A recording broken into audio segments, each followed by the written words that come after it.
অথবা জীবনের শেষ দিকে যখন আল্লাহ নবী আলাইহিস সালাতু ওয়াস সালামের শরীর মোবারক ভারী হয়ে গেল, তখন কোন কোন রাতে আল্লাহ নবী আলাইহিস সালাম তাহাজ্জুদের নামাজ 6 রাকাত ও বেতরের নামাজ 3 রাকাত মিলিয়ে 9 রাকাত পড়তেন।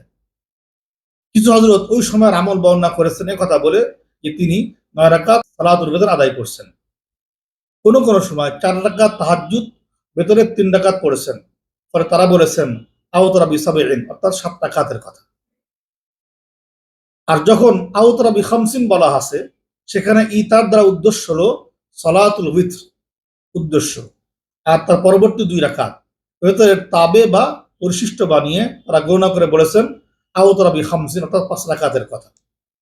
আর আওতারা বিসালাসিন এই বর্ণনা, অর্থাৎ 3 রাকাতের যে বর্ণনাগুলো আছে, এটা মূলত বাস্তবতার উপর প্রয়োগ করা হবে। কেননা আওতারা বিওয়াহিদাতিন 1 রাকাতের যে মতলব, তার দ্বারা উদ্দেশ্য হলো যেহেতু আল্লাহ নবী আলাইহিস সালাতু ওয়াস সালাম তাহাজ্জুদ নামাজের 2 রাকাত করে পড়তেন, তাই যখন ওয়েতরের সময় হতো তখন 2 রাকাতের সাথে অতিরিক্ত 1 রাকাতকে শামিল করে নিতেন। তিনি আলাদা করে 3 রাকাত পড়তেন না। এই জন্য বলা হয়েছে আওতারা বিওয়াহিদাতিন, অর্থাৎ তিনি 1 রাকাত ওয়েতর পড়তেন।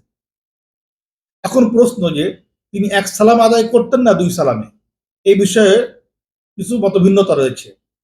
হযরত হাসান বসরি রহমতুল্লাহ আলাইকে বলা হলো যে হযরত আব্দুল্লাহ ইবনে ওমর রাদিয়াল্লাহু আনহু বেতের নামাজে 2 রাকাতের পর সালাম ফেরাতেন।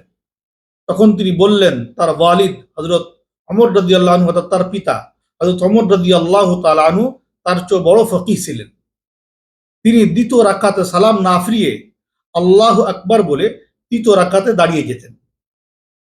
আম্মা জান আয়েশা রাদিয়াল্লাহু আনহা থেকে বর্ণিত, রাসূলুল্লাহ সাল্লাল্লাহু আলাইহি ওয়াসাল্লাম বলেন, মাগরিবের নামাজ যেমন 3 রাকাত, বেতরও তেমনই 3 রাকাত।